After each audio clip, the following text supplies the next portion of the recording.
کہ کیونکہ گروہی اور فروعی اختلافات کی بھرمار ہے، ہر کوئی اپنے تئیں کل نفس بما کسبت رہینہ، اس نے ایک معنی اخذ کر لیا ہے، ایک مفہوم نکال لیا ہے۔ اب جب انسان خود پڑھتا ہے تو جو انہوں نے سوچ رکھا ہے، جو معنی اور فکر بنا رکھی ہے، وہ اس کے خلاف چلا جاتا ہے۔ جیسے کچھ لوگ اسلام کے اوپر یا نبی علیہ الصلوۃ والسلام کے فرامین کے اوپر کیوں لگا دیتے ہیں کہ یہ کیوں ہوا، یہ کیوں ہوا۔ سب سے پہلے اسلامی احکامات پر کیوں یہودیوں نے لگایا، اور اس کے بعد جب اسلام کے بارے میں کوئی وحی آتی تو مسلمان کا کام ہے کہ جب کہہ دیا جائے یؤمنون بالغیب ویقیمون الصلاۃ، اللہ کی غیب کی خبریں جو وحی کی صورت میں آتی ہیں اس پہ ایمان لانا ہے، پھر اس میں کیوں نہیں ہوتا۔ اسی طرح عیسائیوں میں لوگ آتے سوال کرتے، حتیٰ کہ ایک وقت آیا، ایک مباہلے کا وقت بھی آیا 9 ہجری کے آخر میں۔ لیکن سوال یہ ہے کہ ایک آدمی جب اسلام کا دعویٰ کرتا ہے تو اللہ کی صفت کونیت پہ کیوں نہیں کہہ سکتا؟ جب وہ اللہ کی صفت کون پہ، کن فیکون پہ کیوں کہتا ہے تو گویا اس نے اللہ کی ہستی کو چیلنج کر دیا ہے کہ اللہ نے ایسے کیوں نہیں کیا، ایسے کیوں نہیں کیا۔ یہ سوال انسان کو بعض اوقات اسلام سے نکال دیتا ہے اور کافر بنا دیتا ہے۔ اور جو آیت میں نے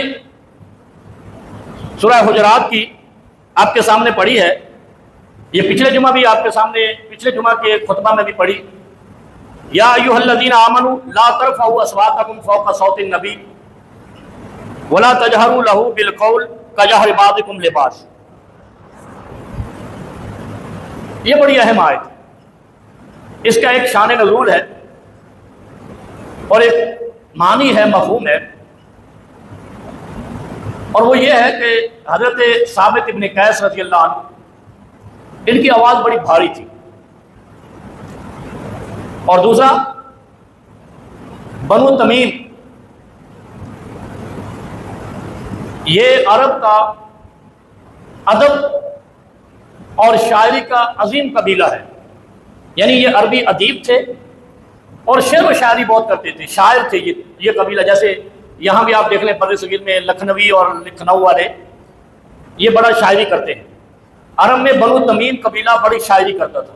ان کا ایک وفد آیا اور انہوں نے رسول اللہ صلی اللہ علیہ وسلم کے دروازے کے سامنے آوازیں لگانا شروع کر دی، اونچی اونچی آواز سے، اے محمد اے محمد۔ وہ کچھ سوالات لے کر آئے تھے۔ جب وہ ایک شور بپا ہو گیا، اس وقت یہ آیت نازل ہوئی، اور جب یہ آیت مجلس صحابہ میں نبی علیہ الصلوۃ والسلام نے پڑھی اور سنائی تو حضرت ثابت ابن قیس رضی اللہ تعالیٰ عنہ اٹھ کر گھر چلے گئے، پھر وہ آئے نہیں۔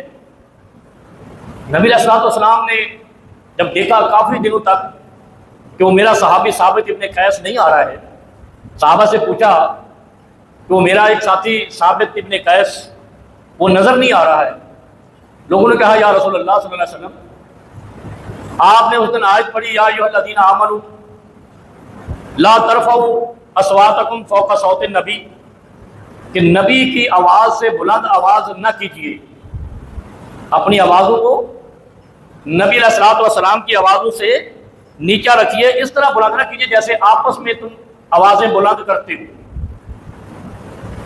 تو وہ یہ سن کر گھر چلے گئے کہ میری آواز تو ویسے ہی اونچی ہے، موٹی ہے، بھاری ہے، تو میں کیسے آواز کو نیچے کروں اور مبادا کہ کہیں میں گناہگار نہ ہو جاؤں۔ نبی علیہ الصلوۃ والسلام نے صحابہ کو بھیجا کہ ان کو بلا کے لاؤ۔ ثابت ابن قیس کو بلا کے لایا گیا، پوچھا گیا کہ آپ کیوں نہیں آ رہے؟ کہا یا رسول اللہ صلی اللہ علیہ وسلم، آپ نے فرمایا کہ نبی کی آواز سے اونچی آواز نہ کرو، اور میری آواز تو نیچی ہو نہیں سکتی، میری تو بھاری آواز ہے۔ نبی علیہ الصلوۃ والسلام نے کہا کہ یہ آپ کے لیے نہیں ہے، جو شور شرابہ کرتے ہیں ان کے لیے، جو دوسروں کو آوازیں دیتے ہیں اور آواز دینے میں ادب آداب کا لحاظ نہیں رکھتے۔ آپ تو میرے ساتھی ہیں اور آپ سے مجھے محبت ہے، اور محبت کتنی ہے۔ بنو تمیم کا قبیلہ کچھ سوالات لے کر، کچھ اعتراضات، کچھ اشکالات لے کر نبی علیہ الصلوۃ والسلام کی خدمت میں حاضر ہوا، اور انہوں نے شاعری اور خطابت کے انداز میں نبی علیہ الصلوۃ والسلام کے سامنے کھڑے ہو کر اپنا مدعا بیان کیا کہ ہم یہ چاہتے ہیں، یہ ہمارا سوال ہے، یہ اعتراض ہے۔ جب انہوں نے سوال کر لیے، بڑے فصیح و بلیغ تھے، عرب کے ادیب تھے، نبی علیہ الصلوۃ والسلام نے ثابت ابن قیس سے کہا کہ آپ، اشارہ کیا ان کو کہ آپ ان کو جواب دو، اور اس مجلس میں سارے صحابہ موجود تھے، کیونکہ جب کوئی وفد اس طرح کا آتا، سینئر موسٹ قسم کا، اہم قسم کا، تو صحابہ اکٹھے ہو جاتے تھے کہ اب ان کے سوالوں کے جواب نبی علیہ الصلوۃ والسلام دیں گے اور ہم بھی سیکھیں گے، سیکھنے کی نیت ہوتی تھی۔ تو نبی علیہ الصلوۃ والسلام نے صحابہ میں سے، سارے صحابہ بیٹھے ہوئے ہیں، ان میں سے ثابت ابن قیس رضی اللہ تعالیٰ عنہ، جن کی آواز بہت بڑی تھی، موٹی تھی، بھاری، جو اس وجہ سے گھر چلے گئے تھے کہ کہیں میں گناہ گار نہ ہو جاؤں، اپنی آواز کی وجہ سے جہنم میں نہ چلا جاؤں، انہی کو رسول اللہ صلی اللہ علیہ وسلم نے منبر پہ کھڑا کیا اور ان کے جوابات دیے۔ اس کے علاوہ حسان ابن ثابت، صرف ایک بار یہ موقع آیا کہ حسان ابن ثابت کو رضی اللہ تعالیٰ عنہ، جن کو شاعر رسول بھی کہا جاتا ہے، انہوں نے شاعری کے انداز میں اس بنو تمیم کے عربی ادیب قبیلے اور شاعر قبیلے کو شاعری کے انداز میں جواب دیا، اور ثابت ابن قیس کا جواب خطیبانہ انداز میں جس طرح انہوں نے دیا، بنو تمیم کے سارے ادیب اور خطیب جاتے ہوئے رسول اللہ صلی اللہ علیہ وسلم کو یہ کہہ کر گئے کہ آپ کے خطیب جیسا کوئی خطیب نہیں ہے بنو تمیم کے پاس۔ اتنے عظیم صحابی تھے، یعنی انہوں نے اس انداز سے فصاحت اور بلاغت کے ساتھ اور جرأت اور بہادری کے ساتھ اور اپنے نبت الانداز کے ساتھ جواب دیا کہ بنو تمیم جو عربی ادیب قبیلہ اور شاعر قبیلہ مشہور تھا، وہ بھی ان کے سامنے اپنی شکست تسلیم کر گیا۔ سوال یہ ہے، من کنت مولا فعلی مولا۔ اس طرح کے سینکڑوں قصے ہیں کہ جہاں نبی مکرم صلی اللہ علیہ وسلم نے ہر موقع کے لیے ہر شخص کو جو اس کے اندر صلاحیت ہے اس کو استعمال کیا۔ ایک تو اس سے یہ سوال نکلتا ہے کہ میرٹ کی اور صلاحیت کی قدر کرتے تھے رسول اللہ صلی اللہ علیہ وسلم۔ وہاں پر کسی نے یا نبی علیہ الصلوۃ والسلام نے حضرت ابوبکر صدیق کو کھڑا نہیں کیا، جو جس کا کام ہے اسی کو ساجھے، اور کسی نے اس کیا خوب کہا ہے، لکل فن رجال، ہر فن کے اپنے لوگ ہوتے ہیں۔ وہاں پر حضرت عمر بھی موجود تھے، حضرت عثمان بھی موجود تھے، حضرت علی بھی موجود تھے، لیکن ان سے نہیں کہا، ثابت ابن قیس سے کہا، کیونکہ خطیبوں کے انداز سے ثابت ابن قیس جیسا کوئی خطیب نہیں تھا۔ اور میں نے پچھلے جو عرض کیا تھا کہ خطابت اللہ کی طرف سے بڑی نعمت ہے۔ اگر کسی کو خطابت آتی ہے تو لا محالہ وہ لیڈر بن ہی جاتا ہے، وہ قوم کا رہبر اور رہنما بن ہی جاتا ہے۔ اور اگر علم کا سمندر ہے، باب العلم ہے، لیکن خطیبانہ پاور نہیں ہے، تو وہ تدریس کر سکتا ہے، مجمع کو دبا نہیں سکتا، مجمع کو اپنی لے کے پیچھے نہیں لگا سکتا۔ تو یہاں پر یہ ثابت ہوتا ہے کہ نبی علیہ الصلوۃ والسلام نے ہر صحابی کے لیے اپنا مقام پہچان لیا تھا کہ یہ اس فن کا آدمی ہے، یہ اس فن کا آدمی ہے۔ اور ثابت ابن قیس ہو یا حذیفہ بن یمان ہو، ان کی صلاحیتوں کے سارے صحابہ قائل تھے، باشمول اہل بیت اتنے قائل تھے کہ جب بھی انہیں کسی مخالف کو، جب تک یہ زندہ رہے، حذیفہ بن یمان سے مخالف کے بارے میں پوچھتے تھے کہ نبی علیہ الصلوۃ والسلام نے کوئی پیشن کوئی راز آپ کو بتایا ہے یہ جو حرکتیں ہو رہی ہیں؟ اور ثابت ابن قیس سے جب بھی کوئی کسی کو، جیسے نبی علیہ الصلوۃ والسلام جب کوئی مار کا یا جب کوئی مزاحمت کا موقع آتا، یا تو خود کھڑے ہو کر جواب دیتے یا ثابت ابن قیس کو کھڑا کرتے، اور جب کوئی لڑائی کا موقع آتا علی بن ابی طالب کو کھڑا کر دیتے، جب کوئی سمجھنے سمجھانے کا موقع آتا حضرت ابو بکر صدیق کو کھڑا کر دیتے، اور جب کوئی نہیں مان رہا ہوتا حضرت عمر کو کھڑا کر دیتے، اے نمروا۔ اور جہاں پر ضرورت پڑتی کہ اسلام کو اب ضرورت ہے تو حضرت عثمان کو کھڑا کر دیتے کہ ان کی ضرورت پوری کر دو۔ سوال یہ ہے کہ یہ تخصیص کر لینا اور اسلام پر اعتراض کر دینا کہ خیبر حضرت علی نے فتح کیا ہے، حضرت ابوبکر نے کیوں نہیں کیا؟ تو دوسرا یہ بھی کہہ سکتا ہے کہ ہجرت میں حضرت ابوبکر پہاڑوں کا سفر، چٹانوں کا سفر، کانٹوں کا سفر کرتے رہے، علی صاحب کیوں نہیں گئے؟ تو بھائی یہ فیصلہ تو نے کرنا ہے یا نبوت نے کرنا ہے؟ نبی علیہ الصلوۃ والسلام نے عبیدہ ابن جراح ان کو جھنڈا پیش کیا لواء الاسلام مارکے کے اندر، اور اس میں حضرت علی بھی موجود تھے۔ جس مارکے کے اندر ان کا ایک بازو کٹا حضرت ابو عبیدہ بن جراح رضی اللہ عنہ کا، تو انہوں نے دوسرے بازو سے جھنڈا پکڑا، جب دوسرا کٹا تو انہوں نے دونوں بازو کٹھے کر کے جھنڈا پکڑا، اور صحابہ مار کر لڑ رہے تھے، مسلمانوں کا جھنڈا گرنے نہیں دیا۔ اب آدمی کہہ لیا حضرت ابو عبیدہ کو جھنڈا کیوں دیا، حضرت علی کو کیوں نہیں دیا؟ یہ ایسی جاہلیت ہے، اس کے پیچھے الہاد ہے، اور الہاد یہ ہے کہ اللہ اور رسول کا انکار ہے۔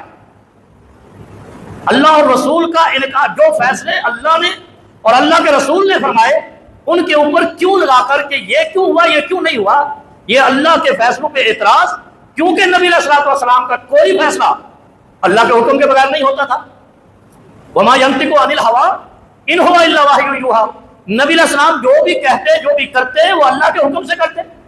اللہ نے جب حکم دیا تو اپنے مصلی پہ ابو بکر کو کھڑا کر دیا، اور اللہ نے جب چاہا تو رسول اللہ صلی اللہ علیہ وسلم پیچھے رہ گئے، عبد الرحمن ابن عوف مصلی پہ کھڑے ہو گئے۔ اللہ نے جب چاہا تو نبی کے دل میں ڈالا کہ مسلمان پیاسے ہیں اور یہودی کنویں کا پانی مہنگا دے رہے ہیں، حضرت عثمان کو کھڑا کر دیا، یہ کنواں خرید کر مسلمانوں پر حضرت عثمان نے وقف کر دیا، جو پانی کی بوند بوند کو ترستے سے مسلمان، ان کو حضرت عثمان نے کنواں خرید کر وقف کر دیا۔ اس سے بڑی کوئی سعادت والی بات ہے کہ نبی علیہ الصلوۃ والسلام کے اہل بیت کو اور سارے مسلمانوں کو پانی پلانا اور پینے کا جو صدقہ تھا وہ حضرت عثمان نے کیا۔ اب وہاں کہہ سکتے ہیں کہ وہ حضرت علی نے کیوں نہیں کیا، خرید کے وقف کیوں نہیں کیا؟ یعنی جو سوال کر سکتا ہے کہ اللہ نے یہ کیوں نہیں کیا، نبی نے یہ کیوں نہیں کیا، تو مجھے بتاؤ اس کا اللہ اور رسول پر ایمان رہ سکتا ہے؟ جو نبی علیہ السلام نے 1500 سال پہلے فیصلے کر دیے وہ اللہ کے حکم سے کر دیے، نبی کے فیصلے پہ اعتراض گویا خدا پہ اعتراض ہے، اور جو خدا پہ اعتراض کرتا ہے وہ مسلمان ہی نہیں رہتا، جہنم تو بعد کی بات ہے۔ ایک سوال سب سے بڑا جو چل رہا ہے، اچھا وہ ثابت ابن قیس والا مسئلہ حل کر لیں، وہ پچھلے جمعہ بھی رہ گیا۔ ثابت ابن قیس خطیب رسول اللہ، یعنی اس کا مطلب کیا ہے؟ جب میں نہیں ہوں گا تو کوئی اور آئے گا، میں جس کو کہوں گا وہ خطیب ہوگا۔ نبی کی خطابت کے قائم مقام نائب خطیب اسلام ثابت ابن قیس ہیں، تو جب ثابت ابن قیس نبی کا نائب ہے تو نبی کے بعد تو اسے بننا چاہیے تھا خلیفۃ رسول اللہ بلا فصل۔ وہ سوچو تو صحیح، اگر ان واقعات جو اس دور میں پیش آئے ان واقعات کے مطابق فیصلہ کرنے لگے تو پھر تمہارے کھاتے میں کچھ بھی نہیں ہے، اسلام کے لیے بڑی بڑی قربانیاں ہیں۔ کہاں تھے جب مال کے لیے نبی علیہ الصلوۃ والسلام نے کہا کہ اسلام کو ضرورت ہے، تو سیدنا ابی بکر رضی اللہ تعالیٰ عنہ پورے گھر میں جھاڑو مار کے ہر شے لا کر پیش کر دی۔ نبی علیہ السلام نے پوچھا کہ گھر میں کیا چھوڑا؟ کہا اللہ اور رسول کا نام چھوڑا ہے۔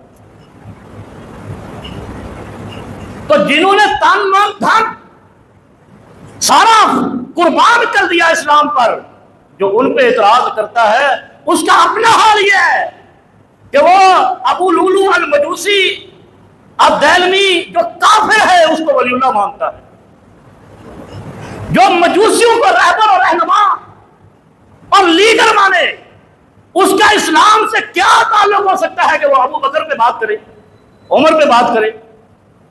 اور عمر وہ ہے کہ جب صرف 39 لوگ مسلمان تھے اور ان کی ناکہ بندی تھی، وہ عمر رضی اللہ عنہ تھے جنہوں نے کعبہ کھلوا دیا تھا۔ اعتراض کرنا، اور اعتراض انہوں نے نبی پہ بھی کر دیا کہ نبی نے علی کو خلیفہ کیوں نہیں بنایا، ابو بکر کو کیوں بنایا؟ نبی نے پوری زندگی اپنے مسئلے پہ علی رضی اللہ عنہ کو کھڑا نہیں کیا۔ پوری زندگی 23 سالہ نبوت کی زندگی میں مسلح امامت میں سیدنا علی حیدر کرار کو کھڑا نہیں کیا، کیونکہ لکل فن رجال، علی جس فن کے ماہر تھے علی سے وہی کام لینا تھا۔ میں نے پچھلے سے پچھلا بتایا تھا کہ حذیفہ بن یمان انتہائی پڑھے لکھے زیرک آدمی تھے اور راز رکھنے والے تھے۔ یہ نبی کو کیسے پتہ چلا کہ حذیفہ بن یمان جو ہے یہ بڑا راز رکھنے والے آدمی، اس کو میں دل کی باتیں بتا دوں؟ سوچئے ذرا، آزمایا، ساتھ وقت گزارا، جو بات حذیفہ سے کی کہیں اور سے نہیں ملی۔ یہی ہوتا ہے پیمانہ کہ یہ بندہ میری بات چھپا کے رکھے گا، امانت رکھے گا۔ حضرت حذیفہ بن یمان سے حضرت علی مشورہ کرتے رہے، حضرت عمر فاروق مشورہ کرتے رہے، سارے صحابہ نے منتیں ترلے کیے کہ وہ جو منافقین کے نام رسول اللہ نے بتایا کچھ سانوں بھی دس دے۔ حضرت عمر تو جلال والے تھے نا۔ اچھا، حضرت عمر میں اور حضرت علی میں اور سعد بن ابی وقاص میں دیکھو یہ تینوں ایک جیسے بہادر تھے، یہ ذہن میں رکھیں آپ۔ سعد بن ابی وقاص اتنے جلال والے تھے اور اتنے بہادر تھے کہ جس طرف یہ جاتے تھے نا اس علاقے میں کافروں کی عورتیں بھی چھپ جاتی تھیں، لیکن کسی جگہ پہ نبی علیہ السلام نے یہ نہیں کہا کہ شیطان بھی سعد بن ابی وقاص سے ڈرتا ہے، بھاگ جاتا ہے۔ وہ صرف حضرت عمر کے لیے، کیا دوسرے صحابہ سے شیطان نہیں بھاگتا تھا؟ یہ بھی کہہ سکتے ہیں نا بھائی، نبی علیہ السلام نے صحیح حدیث ہے یہ، جو اس کا انکار کرے وہ شیطان ابو لولو مجوسی کا بیٹا ہے۔ حضرت عمر سے شیطان گلی چھوڑ جاتا، محلہ چھوڑ جاتا، تو ہم کہہ سکتے ہیں کہ اس کا مطلب ہے علی سے شیطان نہیں ڈرتا تھا، عمر سے ڈرتا تھا، نعوذ باللہ۔ بھائی لکل فن رجال، جو اللہ نے جس کے اندر روب اور علم اور دبدبہ رکھا ہے وہ اس بندے کی خاصیت، خدا داد صلاحیت ہے۔ کیا ابو بکر سے شیطان نہیں ڈرتا تھا؟ نبی علیہ السلام نے فرمایا سیقوم فیکم رجال، تمہارے اندر ایسے ایسے لوگ ہیں، سیقوم کھڑے ہیں کہ جن کے قریب بھی شیطان نہیں آتا۔ اور نبی علیہ السلام نے فرمایا کہ عمر جہاں کھڑے ہو جائے وہاں شیطان نہیں آتا، تو علی کھڑے ہو تو آ جائے گا؟ نہیں آئے گا۔ جنہوں نے جو قربانی اسلام کے لیے دی، اس قربانی کے صلے میں اللہ کے رسول صلی اللہ علیہ وسلم نے ان کو انعام دیا۔ کیا نبی علیہ السلام نے جو یہ آج اعتراض کرتے ہیں کہ علی کا پہلا نمبر تھا، ابو بکر کا نہیں تھا، تو گویا نبی علیہ السلام فیصلہ غلط کر گئے۔ ساری زندگی تو علی کو مسئلے پہ نہیں کھڑا کیا، اور نبی علیہ السلام نے اپنے آخری ایام میں خود اشارہ کر کے ابو بکر کو مسئلے پہ کھڑا کیا۔ اور عبد الرحمن ابن عوف جب نماز پڑھا رہے، نبی علیہ السلام فارغ بھی ہو گئے وضو سے، نہیں آئے آگے۔ خود روایت میں خود آتا ہے کہ اللہ کے نبی صلی اللہ علیہ وسلم خود ڈیلے کرتے رہے کہ نماز شروع ہو جائے، نماز شروع ہو جائے۔ اور اس میں ایک اور مسئلہ بھی ہے، وہ جو حدیث میں سنا چکا ہوں پہلے، کہ ایک رکعت لیٹ آئے تھے نبی علیہ السلام، اور اس میں ایک مسئلہ، یار ہے تو سارے کوفی، اب کس کو کوفی کہے کس کو کربلائی کہے، علاقہ تو حکا ہے، ایک ہی علاقہ ہے نا کوفہ کربلا، کوفہ کا ٹاؤن ہے میرا خیال ہے کہ یہ کربلا جو ہے سب کا ایک ہی ہے۔ اس رکعت میں بھی یہ مسئلہ تھا، جو مسئلہ اس وقت کوفیوں نے کھڑا کیا ہوا ہے کہ رکوع کی رکعت ہو جاتی ہے۔ نبی علیہ السلام خود لیٹ آئے، رکوع میں ملے اور پھر وہ رکعت لوٹائی۔ اس کو یہ مولوی جب کنی کتراتے ہیں نا، جب نکلنے والی سائیڈ وے کے جانے والی گل کرتے ہیں، مطلب یہ خبر واحد ہے بابا، یہ خبر واحد ہے، یہ خبر ثانی ہے۔ بات یہ ہے کہ نبی علیہ السلام نے جو رکوع میں ملے تھے جب عبد الرحمن ابن عوف نماز پڑھا رہے تھے، ایک تو یہ ہے کہ نبی علیہ السلام نے ان کی ابتدا میں پوری نماز پڑھی، دوسرا رکوع میں شامل ہونے کے بعد وہ رکعت دوبارہ پڑھی، کیونکہ وہ رکعت نہیں ہوتی جو رکوع میں شامل ہوا جائے۔ اب یہاں لوگ کہیں گے یار ہم تو رکوع میں شامل ہو کے رکعت، تم آخری تشہد میں شامل ہو کے سلام پھیر دو، تمہیں کون مارے گا؟ تمہاری مرضی پہ تو دین نہیں اترا، دین تو مصطفیٰ پہ اترا ہے، اور جو مصطفیٰ پہ اترا ہے دین وہی ہے جو کربلا سے آیا، کوفہ سے آیا، مدینے اور مکے سے جو بھی اس کے علاوہ آیا ہے وہ دین مصطفیٰ نہیں ہے، وہ شفاعت کے قابل بھی نہیں ہے، کیونکہ شاف محشر صرف سرور کونین ہے، تاجدار مدینہ ہے۔ میرے کہہ لینے سے کہ میری سفارش علی کریں گے یا میں کہہ دوں کہ میری سفارش حسین کریں گے، میری ڈیمانڈ پہ رب فیصلے نہیں کریں گے۔ یہ باتیں سمجھ آ رہی ہیں، یہ اگلی بھی جا رہی ہے، وہ تھوڑی تھوڑی میں آج اور اسٹائل میں کر سکتا بھائی میری ڈیمانڈ پہ اللہ نے فیصلے نہیں کرنے، میری ڈیمانڈ پہ قرآن نازل نہیں کیا ہے، یا کسی صحابی کی ڈیمانڈ پہ قرآن نازل نہیں ہوا ہے، یا کسی خدیجۃ الکبریٰ رضی اللہ عنہا کی ڈیمانڈ پہ نبی کو نبوت نہیں ملی ہے، یا عبد المطلب کے کہنے سے اللہ نے محمد رسول اللہ کو نبوت نہیں دی ہے۔ اور نبی نے 2 بیٹیوں کی شادی ابو لہب کے بیٹوں سے کی تھی، عتبہ اور عتیبہ سے، نہیں سمجھے؟ وہ کہتی ہے یار اسلام کو کھرچ کر اس سے اپنے مطلب کی باتیں نکال کے دوسروں کو اسلام سے باہر نکالنا، اور وہ بھی ابو لولو مجوسی کی اولادوں کی طرف سے، تو ہم تو لعنت ہی کر سکتے ہیں، لعنت اللہ علی شرکم، تمہاری شرارتوں پہ اللہ کی لعنت ہو۔ بھائی کتنے مواقع ہیں۔ اچھا ایک بات اور بھی ہے، ثابت ابن قیس خطیب رسول اللہ، یہ یاد رکھنا، میں نے پہلے بتایا صاحب السر نبی رازدان نبی کون ہے؟ حذیفہ بن یمان، اور خطیب رسول کون ہے؟ ثابت ابن قیس۔ شاعر رسول کون ہے؟ حسان بن ثابت۔ ایسے ہی ہے، وہ کہتے ہیں جی من کنت مولا ہو فعلی المولا، جی اتنے ثابت ہو گیا علی آقا ہے، اور ایک کہتا ہے ہم سینہ ٹھوک کے کہتے ہیں علی انبیاء سے افضل ہیں۔ بھائی تم تو سینہ ٹھوک کے کہتے ہو، ابو لولی مجوسی تمہارا جو ہے نا وہ لیڈر ہے، ریپر ہے، ولی ہے، تمہاری درگاہ ہے ان کی، تو جب مجوسی کو ولی مانے وہ علی والا کیسے ہو سکتا ہے؟ وہ کل کو کوئی یہودی کو ولی مانے وہ علی والا کیسے ہو سکتا ہے؟ نہیں سوچتے یہ سوال؟ بس ایک ہی سوال یاد رکھنا، ابو لولو مجوسی جو مسلمان نہیں ہوا۔ اچھا ایک نے سوال کیا میرے اوپر، بڑا کڑیل سوال، جیسے حضرت عمر پہ سوال کڑیل آتے تھے نا، یہودیوں نے آ کر کہا اے عمر تمہیں پتہ ہے تمہارے قرآن میں ایک آیت اتری ہے، اگر ہمارے توریت میں اترتی ہم اس دن عید مناتے، ہماری عید ہوتی۔ حضرت عمر کہتے وہ یار وہ کیڑی آیت ہے، میں تو علی نے بلایا، حضرت علی اے علی وہ کیڑی آیت ہے اتنی قیمتی جو مینوں نہیں پتہ ہے، یہودیوں کو پتہ ہے۔ حضرت ابوبکر کو پوچھا، حضرت ابوبکر کو نہیں، حضرت ابوبکر فوت ہو چکے تھے، دوسرے صحابہ کو بلایا، حضرت ابو ہریرہ کو بلایا، عبداللہ ابن مسعود کو بلایا، نے کہا کیڑی آیت ہے جنہاں تے یہودیاں نے عید منانی ہے، میں من کنت مولا فعلی المولا کا مسئلہ حل کر رہا ہوں۔ یعنی ایک بات کو پکڑ لیا۔ اچھا اس میں نبی علیہ السلام نے کہا من کنت مولا فعلی المولا، کہہ دیا نا، جس کا میں سجن خدا علی بھی سجن، جس کا میں ولی، ولی کسے کہتے ہیں؟ قرآن میں ولی کا معنی کیا لکھا ہے؟ ولی حمیم، گہرا دوست، خونی دوست۔ ولی حمیم کا لفظ آیا نا، اس میں اللہ نے یہ تو نہیں کہا ولی حمیم اللہ کے لیے آیا کہ میں تمہارا گہرا دوست ہوں، خون جیسا دوست ہوں۔ خونی دوست جو ہوتے ہیں رشتے میں جیسے کہتے ہیں نا خونی رشتے، اس طرح خونی دوست بھی ہوتے ہیں۔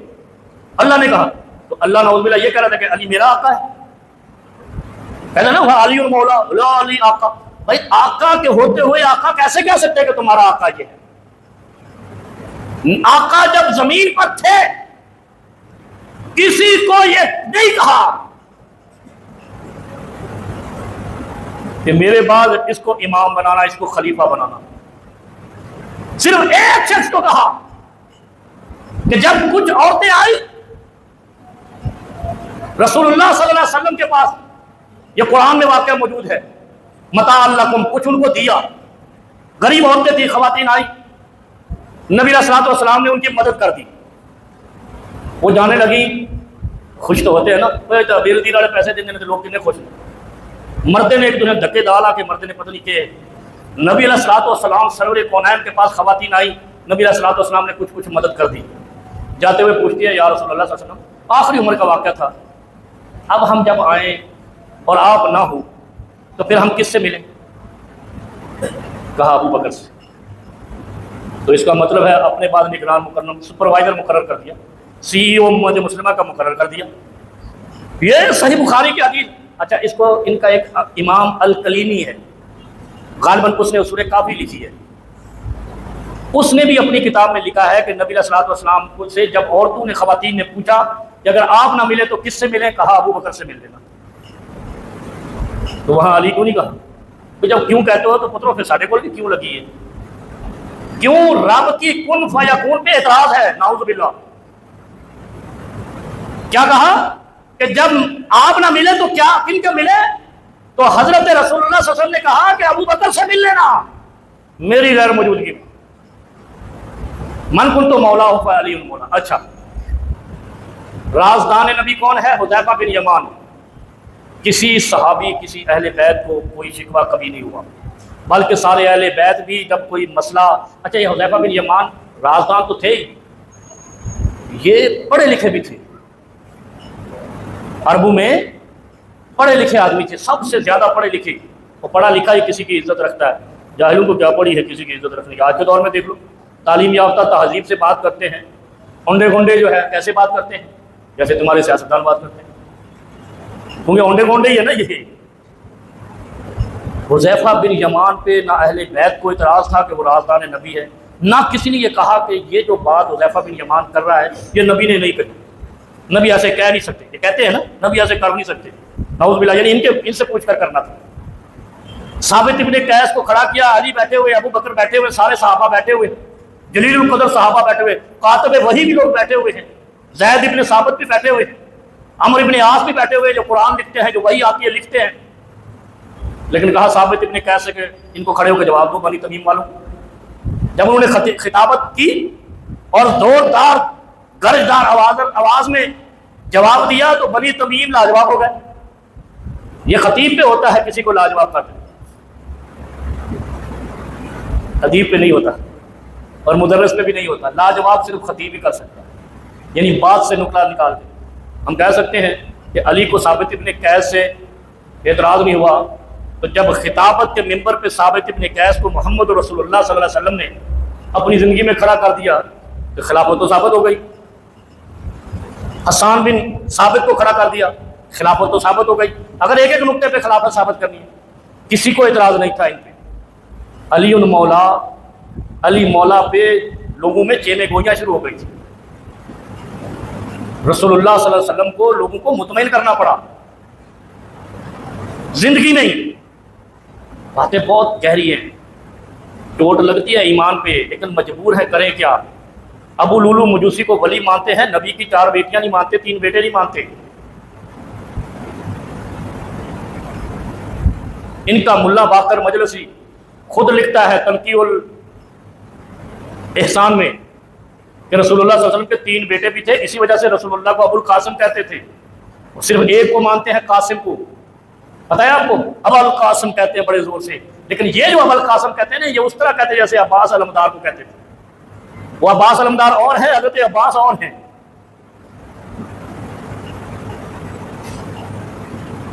سورہ کوثر جو اتری ہے نا، نازل ہوئی ہے، سورہ کوثر کون سی ہے چھوٹے، پتہ ہے تجھے؟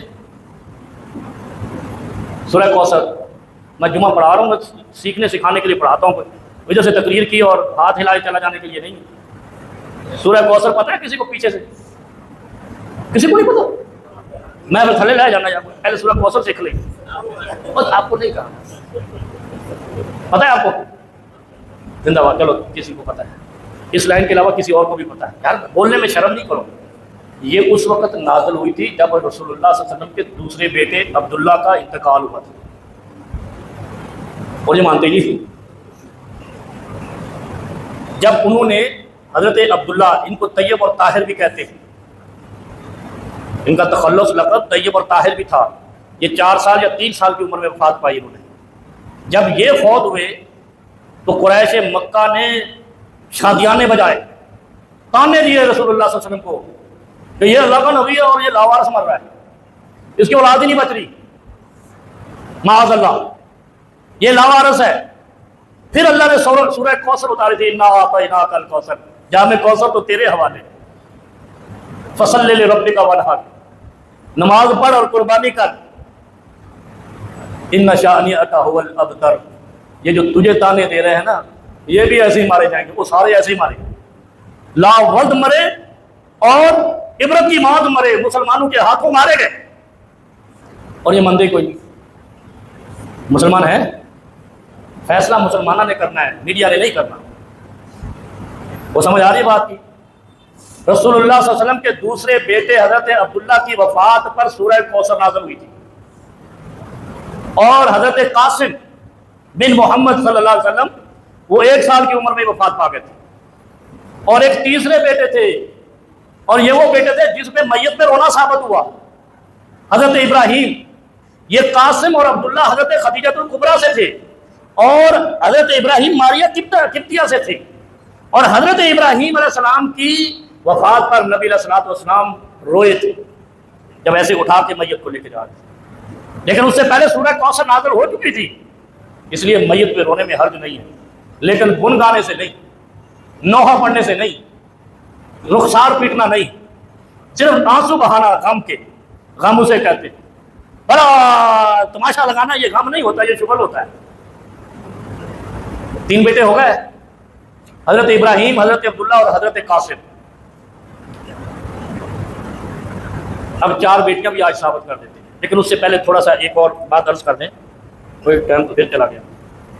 میں نے جو ثابت ابن قیس، اچھا ثابت ابن قیس کے بارے میں قرآن کی آیت اتری ہے، انہوں نے آج تک کوئی بتائی ہے کہ حضرت علی رضی اللہ عنہ کے بارے میں کوئی آیت اتری ہے؟ حضرت علی کی فضیلت اسلام میں بنیادی ہے، لیکن یہ کہہ دینا کہ علی کی فضیلت یہ نہیں سکھاتی کہ دوسروں کی انسلٹ کرو۔ اور میں نے یہ قضیہ بھی حل کر دیا جس کے لیے لوگ تڑپ رہے ہیں، اور میں آج آپ کو بتا دوں، میں نے ایک دن میں کہہ دیا تھا غلطی سے، یار میرے وہاں بھی بیان آتے ہیں، وہ میرا یوٹیوب بھی بین کر دیا کنجروں نے، وہ میں نے ویڈیو ڈالی جمعے کی، انہوں نے جناب رپورٹیں کر دی۔ اچھا رپورٹیں بھی ایسی ترتیب سے کرتے ہیں، ٹو مینی اسٹرائکس انہوں نے لکھ دیا، ہمارا بھائی وہ کیا نام تھا وہ دیکھنا یار اس کو، انہوں نے لکھا ہے جی کہ ٹو مینی اسٹرائکس، میں نے ادھر تقریر کر دی، انہوں نے مینی اسٹرائکس کر دی۔ کر لو بھائی، تم یوٹیوب بند کرو گے تو ہم کوئی اور راستہ نکال لیں گے۔ اچھا تھوڑے دن پہلے میں نے ایک اور حصہ اسی تقریر کا ڈالا ہے ٹک ٹاک پہ، انہوں نے کہا جی ناٹ ایلیجیبل، چلو میری تو صفائی ہوتی میڈیا پہ، لیکن میڈیا پہ پھر بھی چل رہا ہوں، اللہ کا شکر ہے۔ وہ کل میں نے اسی تقریر کو جس پہ ٹک ٹاک نے کہا ناٹ ایلیجیبل حاجی صاحب، میں نے واٹس ایپ چینل پہ ڈال دی، انہوں نے ادھر بھی لکھ دیا some thing went wrong, what's app پہ بھی لکھ دیا۔ یہ آپ نے فائر وال لگوائی تھی نا جو ہمارے گھر میں آئی تھی۔ کوئی 4 بیٹیوں کی ترتیب سن لو، آپ کو بڑا گمراہ کیا جاتا ہے۔ اچھا جو سیدہ خدیجہ الکبریٰ کی 3 بیٹیاں نہیں مانتے، وہ بھی اسلام کا نام لیتے ہیں۔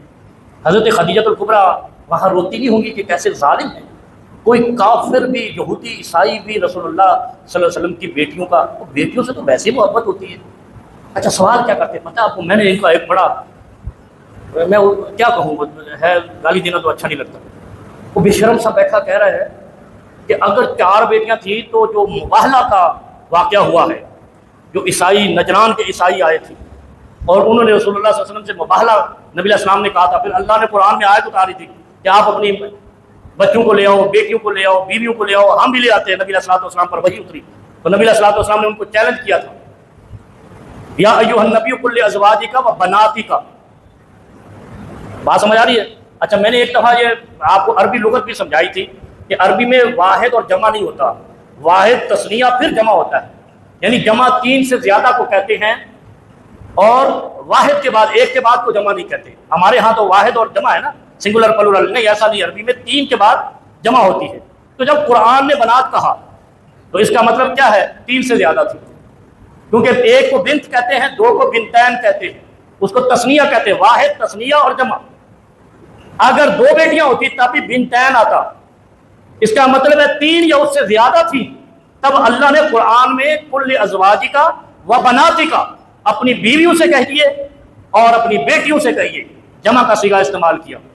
اچھا پھر کہتے ہیں جی وہ جو نجران کے عیسائی آئے تھے، انہوں نے جناب نبی علیہ الصلوۃ والسلام حضرت فاطمہ کو لے کر گئے، اگر 4 بیٹیاں ہوتی 4 لے کر جاتے، دور فٹے مجھ تیری تعلیم پہ بھی لعنت تجھے، پڑھانے والے پہ بھی لعنت تجھے، پیدا کرنے والی پہ بھی لعنت۔ 3 بیٹیاں اس واقعہ مباہلہ سے پہلے فوت ہو گئی تھی۔ بات سمجھ آ رہی؟ کیا حضرت خدیجہ رضی اللہ عنہ ان کی سفارش کرے گی؟ کیا رسول اللہ صلی اللہ علیہ وسلم جن کی وہ بیٹیاں ہیں، اور حضرت زینب حضرت قاسم کے بعد پیدا ہوئی ہیں، اور حضرت قاسم رسول اللہ کے بیٹے ہیں، اس کے بعد جو بیٹی پیدا ہوئی وہ کیسے نہیں ہے؟ کہتے خدیجہ لے کر آئی تھی رضی اللہ عنہ، وہ تو قاسم کے بعد پیدا ہوئی ہے. وہ گل سمجھ آتی؟ بالکل نہیں آتی. جو رسول اللہ صلی اللہ علیہ وسلم کے سب سے پہلے بیٹے پیدا ہوئے تھے ان کا نام تھا قاسم، اسی لیے نبی علیہ السلام کو ابو القاسم کہتے ہیں. ان کے بعد حضرت زینب، سب سے بڑی بیٹی حضرت زینب ہے اور سب سے بڑے بیٹے حضرت قاسم ہیں.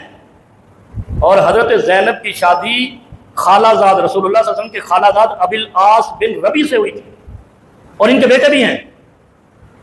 اور حضرت رقیہ جو ان کے بعد پیدا ہوئی ان کی شادی ابو لہب کے بیٹے عتبہ سے ہوئی لیکن رخصتی نہیں ہوئی تھی.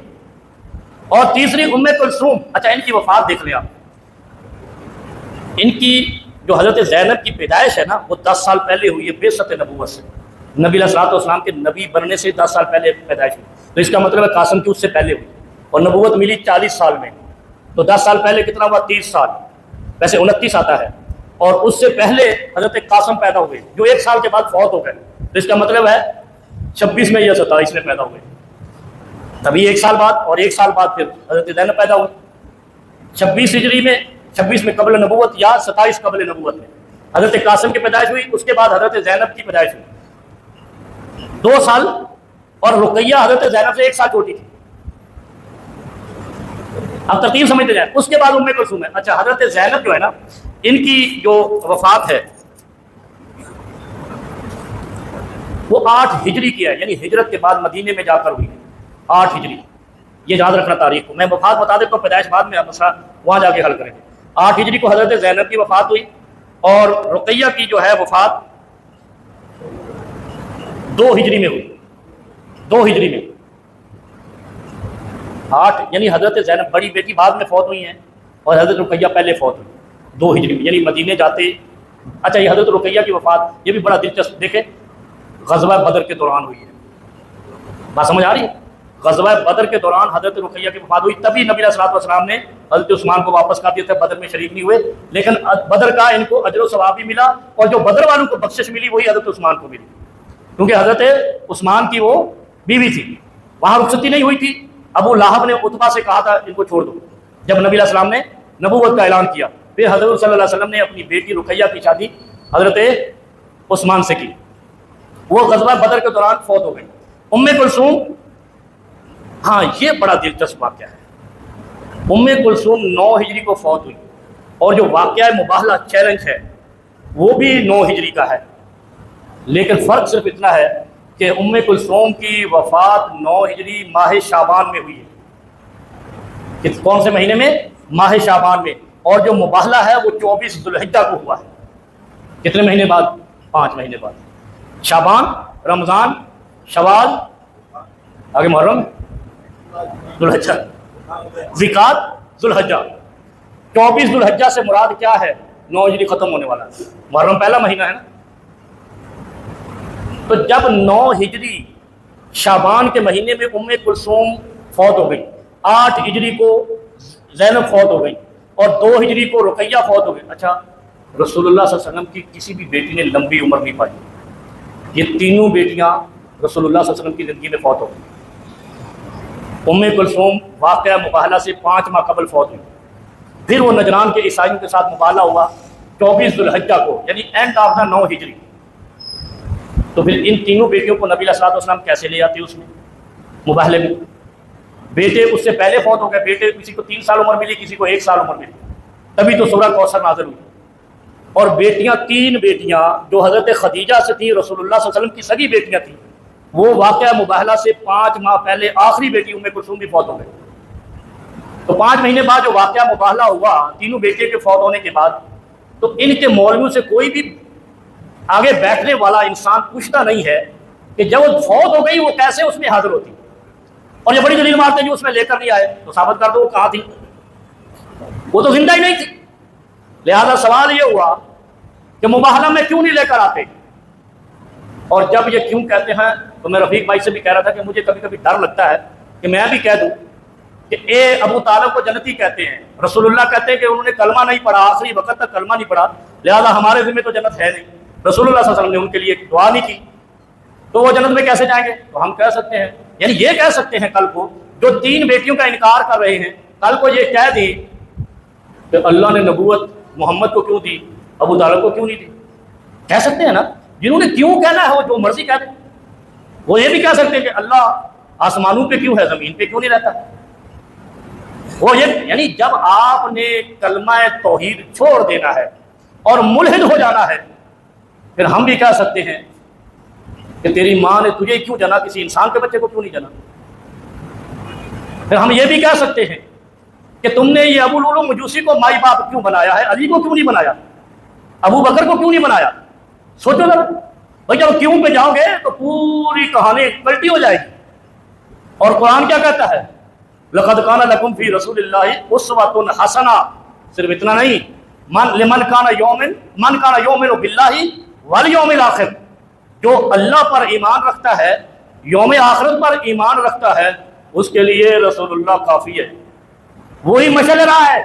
تو جس رسول کی بیٹیوں کو نہیں مانتے، جن کی ساری ترتیب ان کی کتابوں میں بھی موجود ہے، جو قرون اولیٰ میں ان کے شیعان علی نے لکھی ہے، ان کو نہیں مانتے، وہ کیسے رسول اللہ کی سفارش پائیں.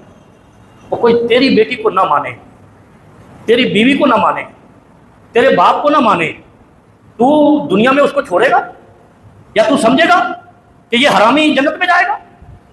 وہ کیسا حرام کا تخم ہے جو کائنات کے امام کی بیٹیوں کو نہیں مانتا، کہتا میں علی کو مانتا ہوں. وہ علی کے گھر میں جو بیٹی ہے رسول اللہ کی، وہ رسول اللہ صلی اللہ علیہ وسلم کے 6 ماہ بعد فوت ہوئی ہے. لمبی عمر تو اس نے بھی نہیں پائی، لمبی عمر تو اس نے بھی نہیں پائی. تو جو موجود تھے وہ رسول اللہ صلی اللہ علیہ وسلم واقعہ مباہلہ میں لے کر گئے، جو موجود نہیں تھے ان کو کیسے لے کر جاتے. یعنی جو اعتراض یہود و نصارہ کا تھا کہ یہ لاول رہ گئے، ان کا کوئی اولاد نہیں بچ رہی، وہی اعتراض ان کا ہے. ان کے لیے سورہ کوثر اتری. یہ نبی کے جانے کے 1500 سال بعد انکار کر رہے ہیں. اگر نبی ہوتے کوئی اور صورت بھی اترتی ان کا منہ کالا کرنے کے لیے. اللہ کے بندوں میں ہاتھ جوڑتا ہوں، یہ بڑے دکھ کی بات ہے. بیٹی رسول اللہ کی، بیٹی خدیجۃ الکبریٰ کی، وہی خدیجۃ الکبریٰ جس کی ایک بیٹی کو تم فاطمہ الزہرا کہتے ہو، اس کی 3 بہنوں کا، سگی بہنوں کا انکار کرتے ہو. کوئی دنیا کی تاریخ ماہر فلکیات اور ماہر ارضیات یہ ثابت نہیں کر سکا کہ جو 3 بیٹیاں تھیں وہ خدیجہ اور رسول اللہ سے نہیں کی، پہلے کی تھی. کسی کے انکار سے خدا فیصلے نہیں بدلتا. لہذا جو رسول اللہ صلی اللہ علیہ وسلم کی بیٹیوں کا انکار کرتے ہیں وہ ابو لولو مجوسی کافر کی روحانی اولاد ہے، اسی لیے تو اس کو بڑا مانتے ہیں. وآخر دعوانا الحمدللہ.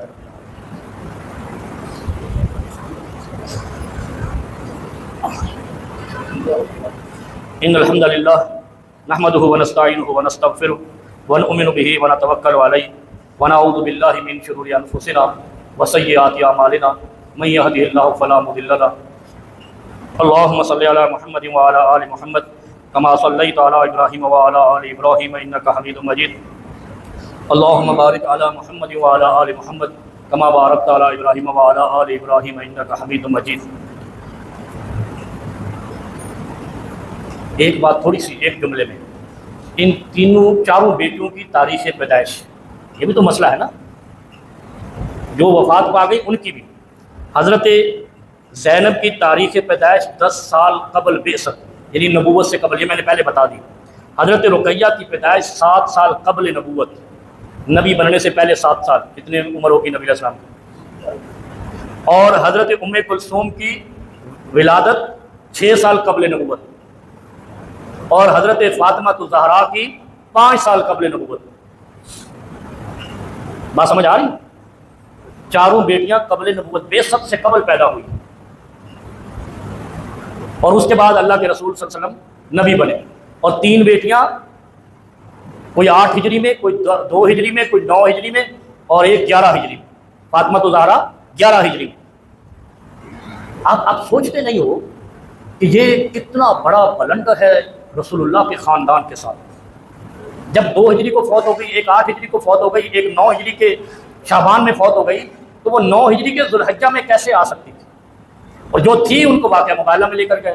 اور پھر میں یہ بھی بار بار کہتا ہوں یہ جو حدیث قصہ ہے چادر والے اہل بیت، بیٹا یہ تو بنائے گئے ہیں، اصل تو اہل بیت وہ ہیں جو گھر میں تھے، اور وہ جو من کنت مولا ہو فعلی المولا، وہ بھی صحابہ نے جب شکوے شکایت کیے تھے، جب اعتراض اور اشکال ہوا تھا، تب جا کے نبی علیہ الصلوۃ والسلام نے ان کا شرح صدر کیا تھا کہ ان سے بغض نہیں رکھنا، علی سے بغض نہیں رکھنا، محبت رکھنا، یہ میرا یار ہے تو بھی یار ہے، بس اتنی سی بات ہے۔